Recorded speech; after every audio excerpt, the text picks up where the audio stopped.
Top of the news at this hour. Tropical Storm Maria will begin affecting Bermuda in the next few hours.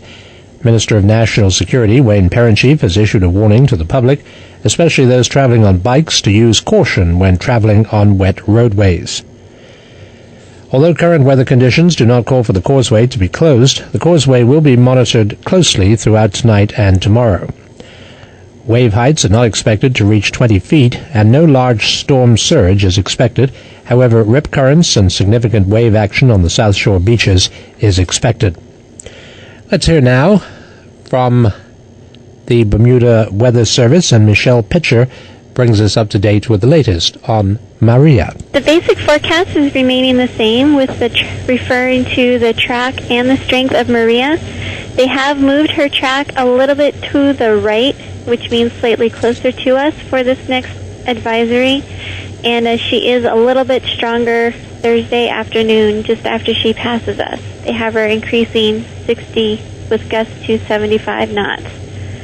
Also, as she is passing us, her wind field is expanding, so that means the extent of tropical storm force winds are moving further out away from her center. So we are going to remain under a tropical storm warning, most likely for most, if not all, of Thursday afternoon, even though she'll be well passing our area. So we're in for quite a long blow. Yeah, a bit longer than we originally thought. Now, those figures of 75 knots, is that near the center, or is that as far as it will reach Bermuda? That's near the center. We're still only having possible gusts up to 65 knots, mostly in the marine area to the west. But also exposed areas on the island could experience gusts that high. Is that the kind of direction that would affect the causeway in any way? Crosswinds to the causeway is westerly, and our winds are going to remain southeasterly and then become southerly and south-southwesterly. So that will be a blessing. For now, yes. Right. No signs of any storm surge or wave action apart from the normal South Shore breakers, I presume?